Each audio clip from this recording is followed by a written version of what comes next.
Aloha and welcome into week number 7, wrap up week number 8, look ahead. Instead of a famous quote or something inspirational today, we're going to kind of break away a little bit from that, and I'm just going to read out something that I've thought about since April with the draft. 7 weeks in, and the New York Giants have been vindicated. Jackson Dart, clearly better and the correct pick over Shedeur Sanders, and has-beens like Skip Bayless, way more famous than me, way more rich than me. Still, he sucks, and he's thrown away a legacy over his fake activism and fake news journalism. But Skip Bayless and people like him have lost even more credibility, like CNN and MSNBC. Threw away decades of hard work, and that's one thing I've never understood. Guys like, or people like Leslie Stahl, or the guy on CNN with the gray hair. I can't even think of his name because he's insignificant at this point. The 60-minute guys. All because of politics and their hate for Trump, they've thrown away decades of hard work and a legacy or whatever legacy you think that was there that they built for fake news and activism. And guess what? America's voted.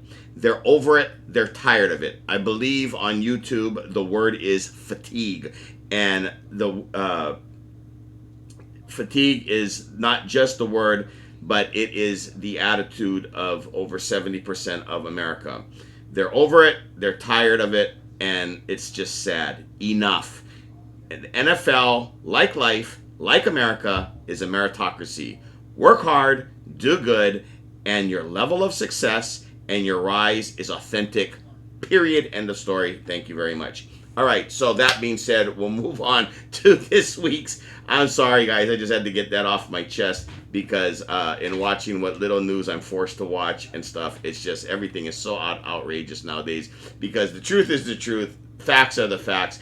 And yet everybody acts like the emperor has no clothes. All right, going on back to sports, which is what you tune in here for. Last week, again, struggling with, we went 2-3. Our picks were Denver. And again, I will preface it by saying this, guys. We, since week 1, have been, all of our losses have been this close, meaning we're applying all of the data we've gathered and then using the eye test, common sense, and all the latest news, starts, injuries, everything combined. We have not been on the bad side of a blowout, knock on wood, yet. Now, anything's possible. It's the NFL. But that being said, Denver is a perfect example this week, what we keep talking to you guys about teasers and finding edges and buying back points, etc. We had Denver. We thought Denver would be an easy winner. We thought they would roll over New York Giants. We have now realized Jackson Dart is the real deal. Jackson Dart and Scatteraboo are the real deal. The team, the whole Giants team has rallied around these guys, and Daboll is on offense. He's a decent scheme offensive guy. Clearly, by the loss last week, he's not a great coach. Because there was a couple of things he could have done, and Denver never would have been able to get the lead. And so coaching is one thing, but scheme-wise, and we think that he's actually going to be there for another year because at this point, if you're Giants ownership, you really don't want to rock the boat or upset. You've got your guy. Jackson Dart has shown he is a legit draft pick and starter in this league based on that scheme and what they're accomplishing. Your eyes can tell you, and he's got decent legs too. Anyway, going back to Denver. So they were down and out. I mean, I don't know what the AI analytics would have been, but I bet the Giants were a 99% chance to win that game with 7 or 8 minutes left to go in the fourth quarter, and Denver pulls a rabbit out of their hat. And our point being is that Denver's defense is legit. Bo Nix has been up and down. He's been a lot more down than we like, and a lot less up than we thought he would be. So with the coach, with Bo Nix as the quarterback, we thought that they would be a lot more consistent, and they're not. There's a lot of ups and downs with Denver. We still think that they'll make the playoffs. That being said, they didn't cover last week, but they were in it till the end. And if you teased it, they covered by the half point because you get the 7 minus the 6.5, and you were plus a half a point. Our second pick of the day, big pick, was Cleveland. We told you the Hawaii Bowl with the two lefties. We were fairly confident on that one because Tua just cannot play outdoors, and as it gets colder weather and windy, and in this case the weather's bad, and Cleveland's defense is another one, top 5 legit defense. Miami just has all kinds of internal problems right now. That one, we loved that pick. The one that we really were nervous about, rightfully so, that there's two, that we lost both of these, were Vikings plus the 2.5 and Tennessee plus the 7.5. Vikings were in it till the end, but unfortunately, Wentz throwing interceptions and stuff like in the end zone, and pick sixes and that kills you in the NFL. 1-2 turnovers will kill you generally most of the time. The Seahawks bucked that trend on Monday night, turning it over 4 times versus the Houston's 1. But we thought that Philly was having internal problems. They are. But that being said, Jalen Hurts is legit as a quarterback because Saquon still hasn't gotten going. And so Philly was a much better executing team against the Vikings. We thought that Vikings did the defense, even with Wentz as the starter. That was it. That was a pick in spite of Wentz. And again, what we do is, we've said time and time again, and if you're not aware, what we do is we are spending all the time you don't have. So we're collecting, we watch literally 80 hours practically of pundits, sports experts, but we know who has the better records. We follow and subscribe to those who have winning records only. We collect all the data all week long.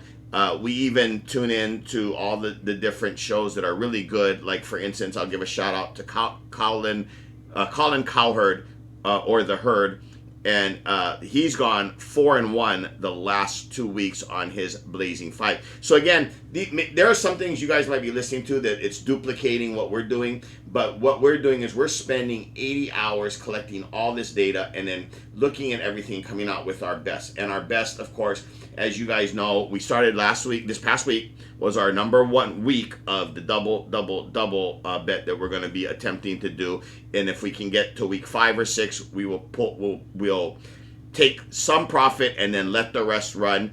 But doubling the $200 start this week. So this coming weekend, in week 8, we're going to be doing 400, then 800, then 1600, then 3200. At the 3200 mark, we're probably going to pinch a little bit to pay for it. Then from 32, it'll probably be like 25-ish, I'd say. So we'll then go to 5. We'll probably pull then 1,000 if we're lucky enough to hit that week. And then from that point on, 4, 8, 16, 32, 64, and 128. So that's what we're attempting to do here, and it's going to be fun. At the very least, it's going to be entertaining. But Detroit was our pick that we settled on. So we gave you 5 picks last week. Detroit was our best. We actually gave you a couple extras. We reviewed almost every game. We got most of last week, that whatever, not our 5 picks, we got the rest of it decent. So we said that if there was a 6th pick, we loved the Washington-Dallas over. The reason we don't do a lot of over and unders is mostly because the feedback has been people don't really care about over-unders. But in talking to a good friend of mine in the East Coast, and she agreed, it's like people want to make money. So whether you like the side, just only side picks, we understand that. But if we have a total that we are in love with, that we know, like it's like one of our 80 percentile or better picks, like this past week was with Dallas and Washington going over, we will put that in and maybe even remove one of the sides and make one of the over-unders our top 5s. If not, we'll make it a 6th, or we'll add it in and let you guys know. because it's just been too lucrative. We've been basically since week 4, we've been hitting 6 out of 7 on our over unders almost every week. So it's been pretty crazy. So we actually love the over unders a lot of times. And what's fun about over unders, if you guys don't realize already, is if you're betting the over, you root for both sides. You don't care. You just want everybody to score. And if you're betting on the under, you want defense, defense, defense, and at the end of the game, third quarter, fourth quarter, if the over under is like 49 and you're staring at a 13-7 ball game, you're in love, and it's a fun game to watch. So we've got that going for us. Okay, going into this week, we do want to touch on some things like we talked about. We wanted to kind of clean up. So week 1, we added a little fantasy football to this, and if you guys don't realize, we give you guys more credit than most places. We don't feel like you need hand holding every week and who to start, who to sit. That's you guys' choice. What we did at the beginning of the year, though, that we'll take credit for, is we said at the beginning of the year, we gave you guys some different options on how to approach the draft and players to pick so that you could maximize your early picks and go in the direction that not many else would be going. And we hit on everything. For example, we told you guys that 2 of the quarterbacks you could take in lieu of the top 4 is wait till late in the draft and take either Bo Nix or we said Baker Mayfield. That was our 2 alternate quarterback picks that were later in the draft, so you could take more top wide receiver and running back talent in rounds 1, 2, 3, and 4, and settle or wait and take your quarterback, not Josh Allen, not Patrick Mahomes or Joe Burrow or Lamar Jackson, early on, burning one of your early picks and missing out on more wide receiver and running back talent. We also said, besides the 2 quarterbacks, we said, like last year, where we took Brock Bowers in round 13, because nobody wanted Brock Bowers, even though he was coming out of Georgia as the top tier 1 tight end in the draft, and going to a team that absolutely needed receiver help. And Bowers was the number 1 tight end. That's how we won our championship last year, and we won our league. We were 1 loss, and we were, I think, 15-1 was our record. We could pull it up and show you, but my point being is that Brock Bowers was a league winner for us, as was Chase Brown, who we got off waiver wires around week 4, and turned out to be, he was a league winner as well. That was our 2 big moves last year. This year, we told you to take the tight end out of Indianapolis. We said that was going to be Brock Bowers 2.0, and he's done nothing but lead as the tight end for the NFL this year, and he's on all kinds of trick plays as well. Indianapolis, Steichen's doing all kinds of crazy stuff. He under center, taking direct snaps, throwing touchdown passes. So Tyler Warren, we love that pick. We told you guys about that. That was our tight end pick. And we also said, though, the tight end out of Buffalo, which hasn't come to fruition yet, but we haven't given up on him, Josh Allen. They need wide receiver help. And you can tell, though, that Josh Allen is forcing the ball to the tight ends more than he has in the past. So we still feel confident about that. Our running backs, one of our running back calls where we told you guys the Seahawks have a split backfield, but you'd have to take them both. Walker would go right about where he should go, so it wasn't hard to outmaneuver in your draft to grab him. The thing was, we told you you'd have to maybe reach in round 11 for Charbonnet, his handcuff, and if you took them as running backs, you would probably have to start them like run RB2 and flex, because they Seahawks utilize both of them so evenly, and you just never know who's going to get the big breakaway run and the big pass play and the touchdowns. So we were right about that. We also told you our ride or die. We're very proud of this. Because again, ride or die is something that the guy on another network who's famous for fantasy, and he's risen, rightfully so, from the beginnings to he got to ESPN, and now he's at one of the big three networks. And his ride or dies for last year, not so good, Kyler Murray. This year, he took Omari and Hampton, and we were a little shocked about that. Our ride or die was Davante Adams. Thus far, we're outperforming Omari and Hampton player for player. Number two, Davante Adams. We just looked at him as a 1A, or wide receiver one is obviously Puka Nacua on the Rams. But Puka gets hurt, and he misses 3 or 4 weeks a year. And Davante Adams is available, and he is a baller, and he is always there to make the plays when you need him. And so, like last week, he went off. So, again, we're happy about that ride or die. Along with, finally, we added that we pointed out that kickers are still part of fantasy football. And because of that, we named 2 kickers that we said that if you could guarantee your kicker getting you tight end or RB or flex type RB, I was going to say RB2, RB3, but flex type production, what would you pay for that kicker in a draft? Meaning, everybody takes their kickers in the last round or the second to the last round. It's the defense kicker or kicker defense. We said be a little bit sharper than your league and get 1 round earlier and take Aubrey from Dallas or Boswell from Pittsburgh. And both have been right. Aubrey is a weapon that he's kicking from 70 yards, and he is racking up the points, and he is winning weeks for people if you've been following when you need it. So all in. We don't do a weekly fantasy thing, but we will mention now and then like a prop bet for this coming week, or something, or week to week. But we thought that for fantasy that we would help you guys out at the beginning going into the season and drafts. And we are pleased that we were about 90% across the board. A couple of things arguably could have been better, so that's why we're calling it 90%, not 100. But we were right about kicker, we were right about tight end, we were right about so far our ride or die 1/3 of the season through. We were right about our running backs because we did like Omari and Hampton as well, but now he's hurt.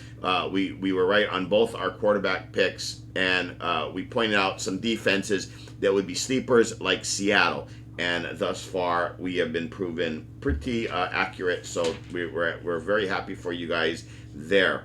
All right, overall, again, last week, 2 and 3, not great. But outright, let's take a look. Denver won outright. Cleveland won outright. Vikings and Denver both covered if you tease them. Tennessee was the big disappointment. We went with Tennessee because 5 out of 5 of the pro pickers that we follow, the sharp guys like they call them in Vegas that we follow, all 5 had Tennessee as an upset alert because Patriots were playing their 3rd consecutive road game and they had covered their last 2, and statistically it was a perfect spot for, even though Tennessee is a dumpster fire, it was a perfect spot for Tennessee to get upset. But we realized, and again, personally I hated it. I respect Vrabel a lot. I think he's one of the better coaches that's changing culture in New England, and so we really were loath to go with that. But again, we can't pick and choose when we're going to follow or not follow the real experts. So when 5 experts literally say Tennessee, we had to give that to you guys, and unfortunately everybody went down with that one. So it is what it is. But 4 of the 5 won outright. 2 of the 5 covered the official posted spread. 4 of the 5 covered alternate lines or teasers. So not horrible, but we're looking to do much better. We're looking for our first 5-0 week, and we feel it's coming soon. So this week, let me just tell you guys, we'll touch on a few of the games and give you guys what we're thinking. Right now, going into week 8, there's now been separation of the teams. I know I'm going to get some flack for this, But a lot of people hate Kansas City. Like somebody told me, Kansas City gets a lot of officials calls. The NFL takes care of Kansas City. Whether that's true or not, here's the thing: you can either sit there and bitch about it. If you're a KC fan, of course you're happy. But if you're not, you can sit there and bitch about it, or you can profit from it.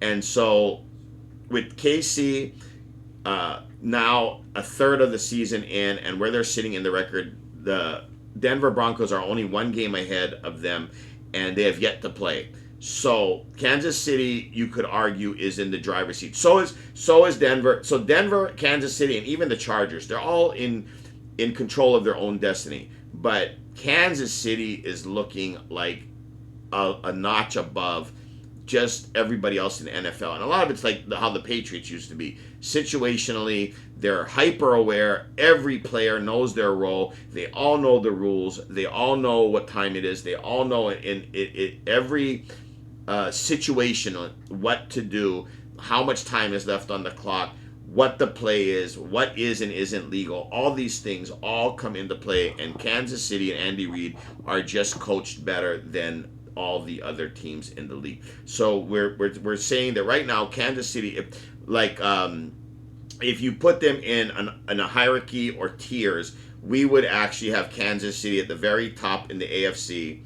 On the NFC side, not quite at the KC level, but it's the NFC, different conference. We like the Eagles, even because with their problems, they're 5-2. If they clean up these problems, which we believe that the general manager and the coach will do, the Eagles are right there at the top, and the other team that we feel is separated from the pack is the Lions. On that second tier, in the AFC, we believe that the Patriots, due to Vrabel, has changed the culture there quickly, and they've clearly got their quarterback, and they've even beat the Bills, so they are in the lead in the AFC East. But we still put the Bills right next to them, so it's the Patriots and the Bills in the AFC at tier 2. Tier 2 in the NFC, we don't think so, but all the data confirms that the Packers are up at tier 2. The problem I have with the Packers is they're not putting anybody away. They don't have the foot on the throat mentality. They let teams, like last week, Arizona, they let teams hang around and hang around. That's what they did in Cleveland, and Cleveland ended up outright beating them on a surprise, right? So since week 1, Packers have not looked good. They look like they're discombobulated. They look like they play up or down to their competition. And you'd think with Micah Parsons, like last week, some pundits, he closed it out with the 3 sacks. Maybe, but where was he throughout all the games, especially like in Dallas? Where was he in Dallas when they needed him? You know what I mean? So the Packers, though, statistically and with all the numbers and all the analytics, they're in the tier 2, along with another one we really kind of have an issue with, but they until last week they keep winning and winning, is the Buccaneers.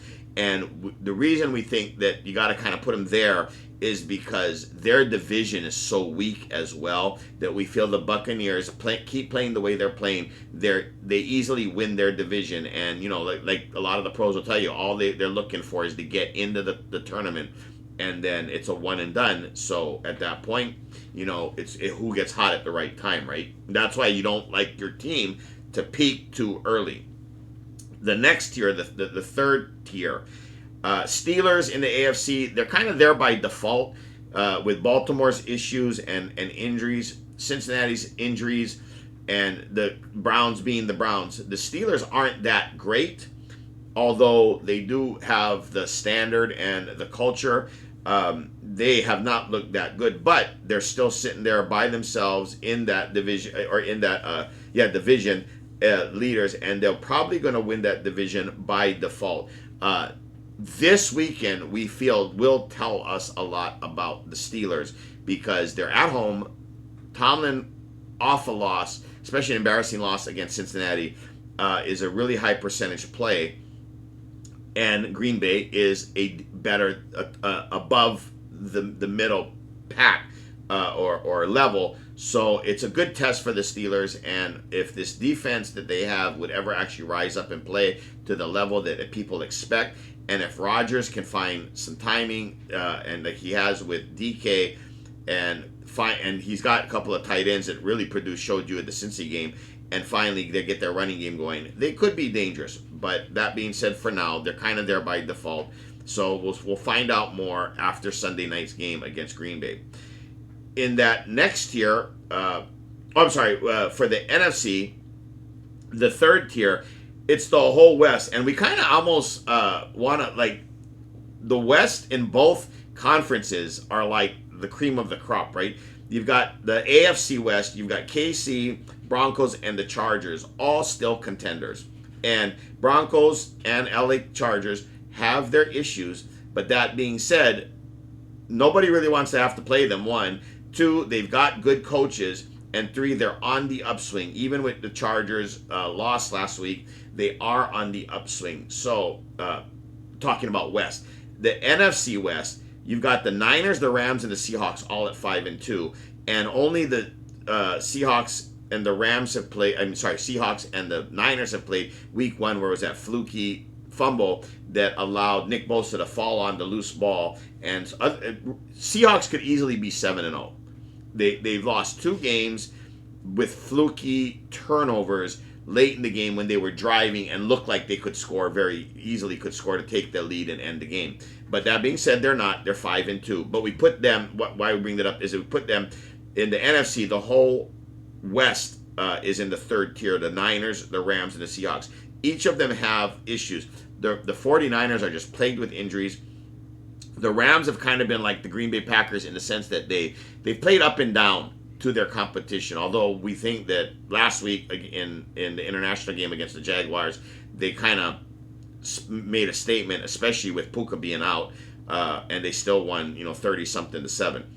And then the Seahawks on Monday night, they cruised to that win, turning it over 4 times and looking like they were kind of like just in cruise control or not even interested in playing after they got up by a couple of touchdowns, and then they kind of just like went into like let's just hurry up and run out the clock and get out of here with the win.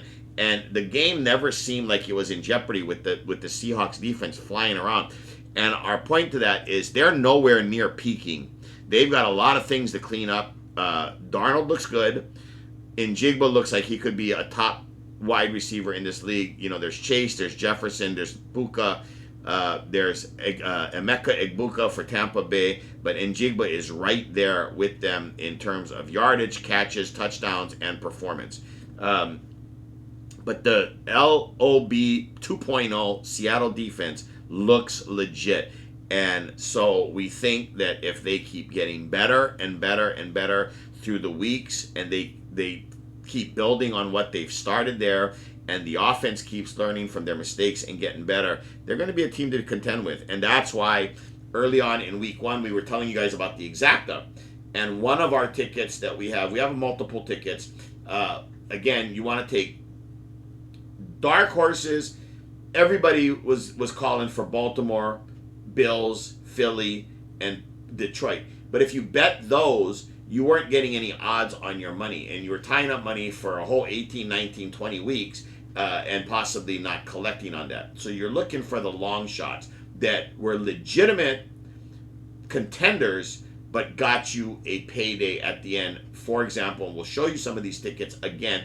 You go back to our week 1, we showed off some of the tickets, but one of the tickets that we're very excited about a third of the way through the season is the Seahawks and Denver meeting. Now, we don't know if that will come to fruition, but what we do know is for $10, we're looking at collecting almost $20,000.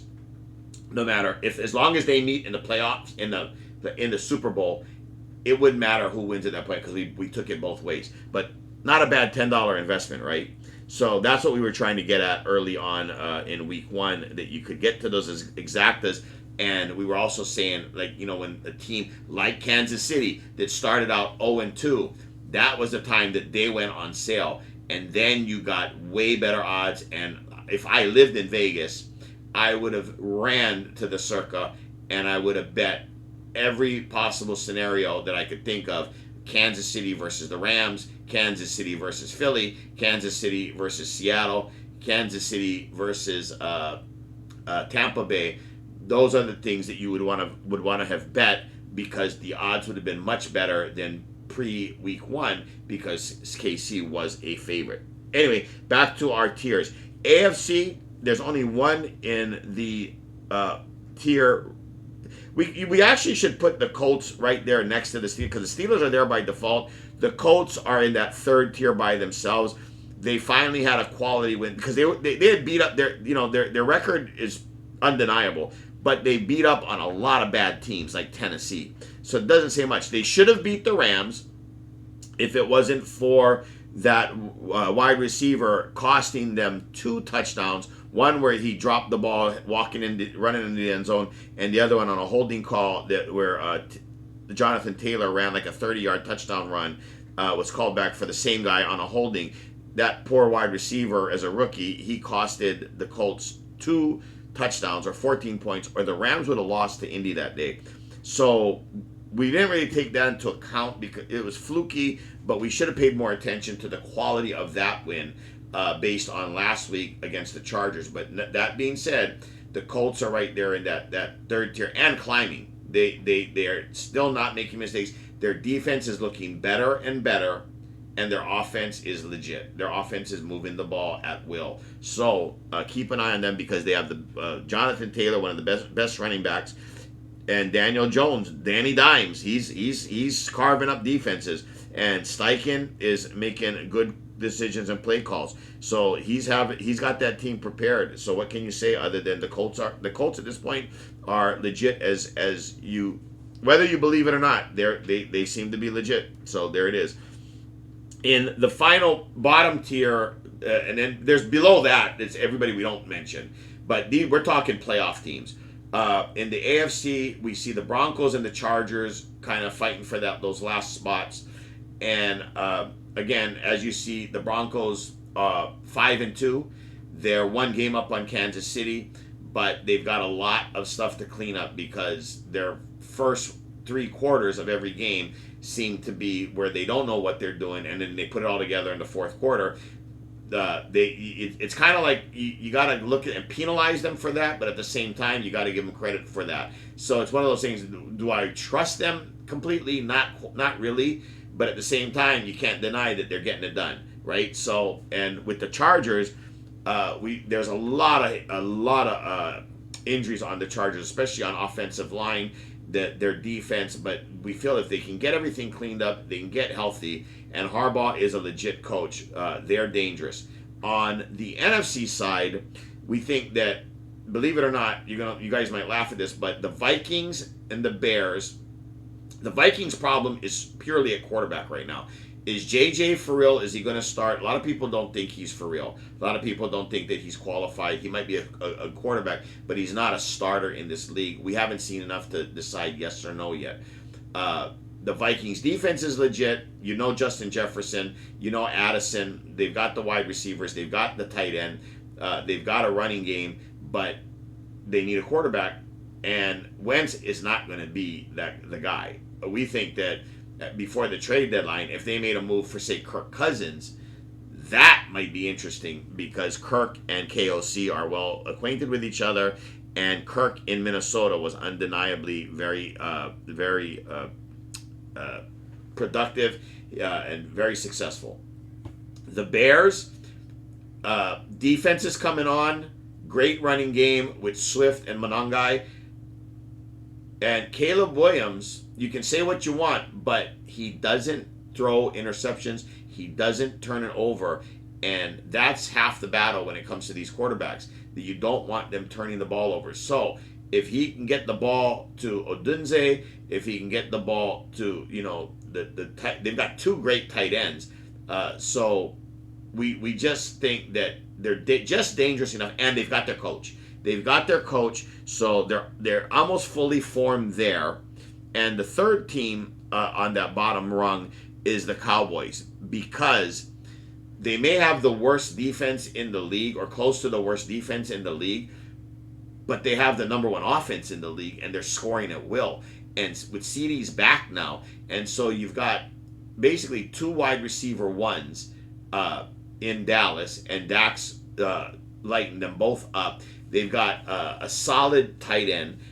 Their running game is just productive enough that, and Dak is playing the best he's played. And remember, just 2 years ago, he finished second in MVP voting. So Dak is a legit quarterback, whether you like Dallas or not. And a lot of people are saying, man, if they hadn't traded Parsons away, what would they look like right now? Because their defense would be that much better. Not that they're, like I said, they're bottom of the barrel, but with him there, that might be that missing piece.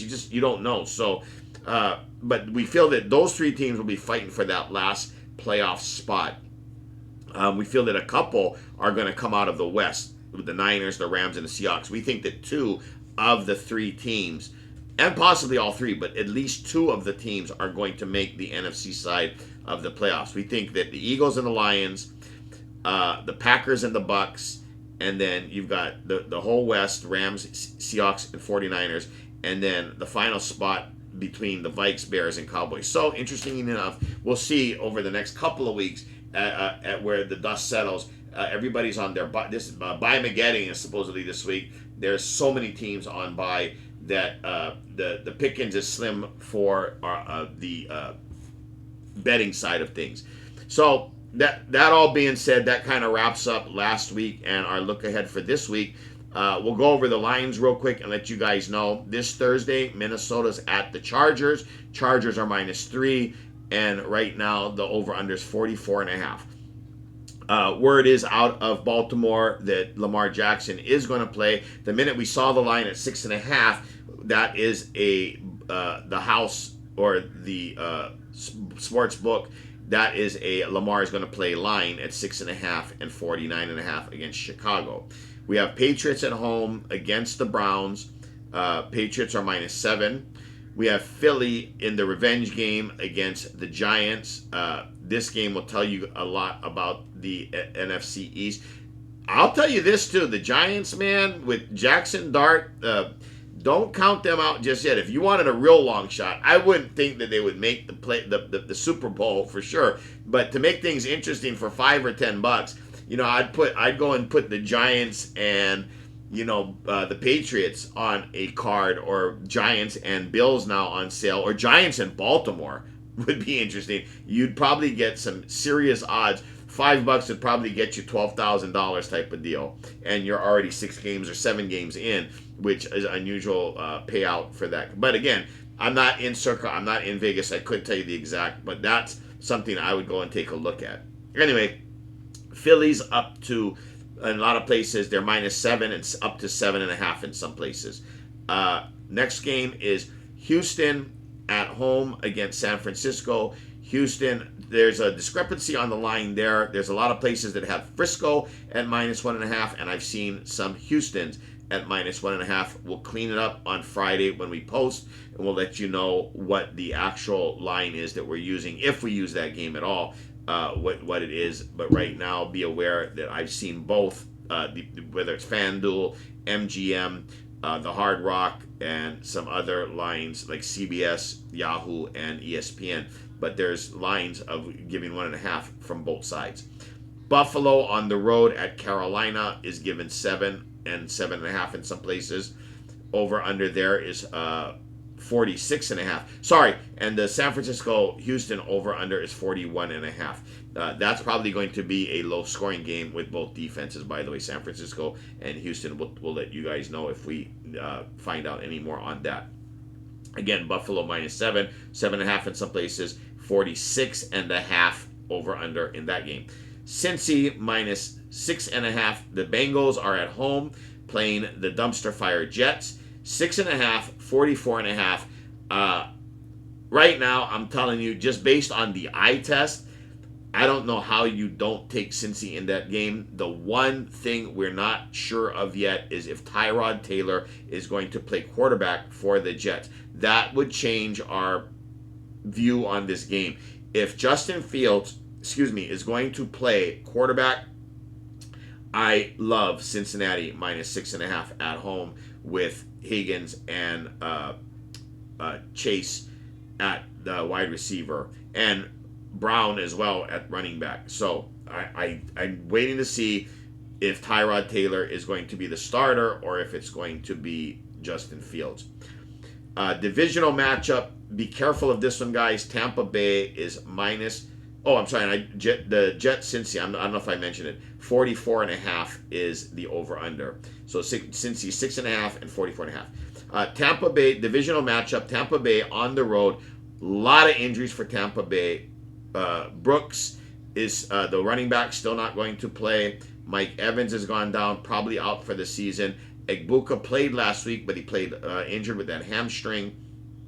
And we still have offensive line issues.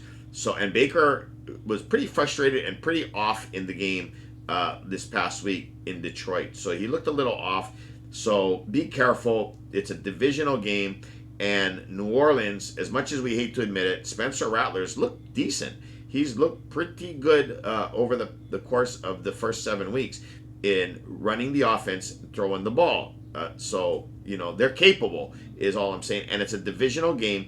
And like you guys know, divisional games are fluky. Look at, again, Giants just killed Philly a couple weeks ago. Nobody saw that coming. A lot of people in their Survivor took Philly in that game, and they're out of their Survivor thanks to a divisional game. So Tampa's giving 5.5. Some places we see as low as 4. And the over-under being 48.5. Again, just be careful. We have Atlanta at home giving 7.5 to the dumpster fire Miami Dolphins. I'm sorry to say, my guy Tua from Hawaii, but they're just there. So many issues right now in Miami. We think that the coach is going to get fired any second now. So Atlanta minus 7.5 and 44.5 is the over/under. Right now, early on, just off the top of my head, I can tell you that I like that line. I like Atlanta. If they were given 6.5, I would think something's fishy. But at 7.5, it's that hook that scares you.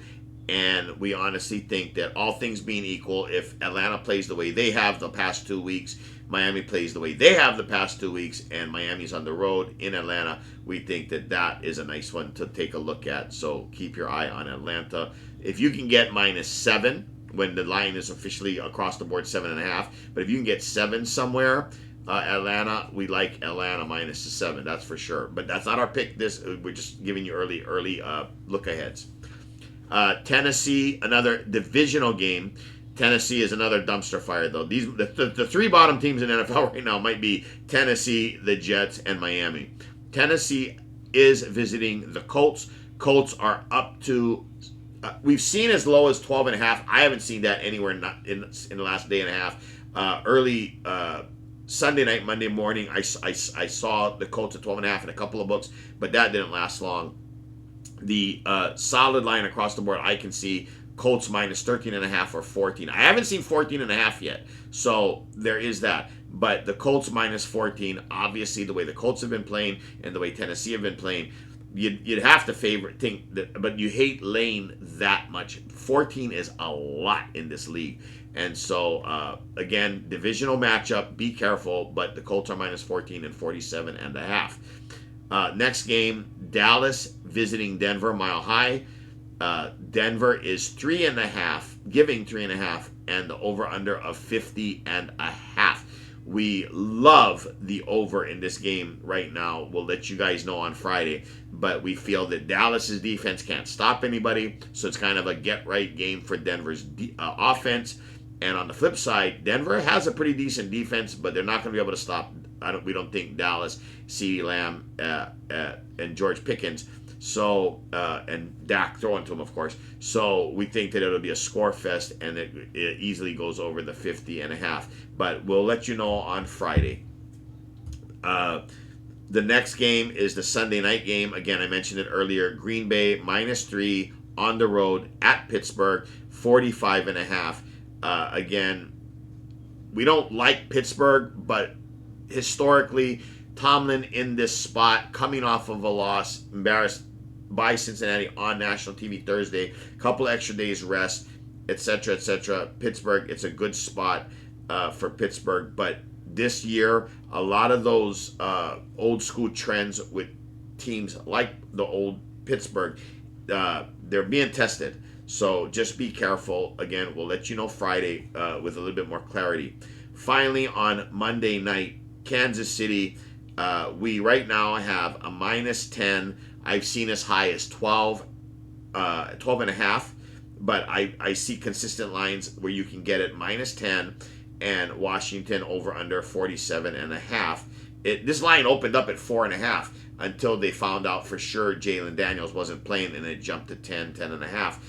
KC at home, obviously. So those are the early look aheads, guys. We'll be back Friday with our 5 picks. We'll be back Friday. We'll also start letting you guys know now, out of the 5 picks, or if there's a different, like the over-unders, what we talked about, whatever pick we are laying our double up weekly bet on, we'll let you know what that pick is singularly along with our 5 picks. All right. Oh, and one other thing, just a cute thing here. My son will show you a little picture.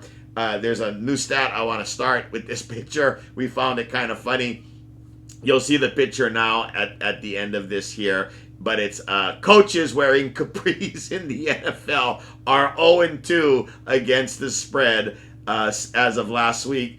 And we're thinking that may be a trend to follow again this week. But coaches should not be wearing capris. But we thought it was kind of funny and an interesting stat line or trend line to show you. So we'll take a look at that as well. And we'll see you guys Friday. Aloha, mahalo. Be good to yourselves. Be kind to each other. Peace out.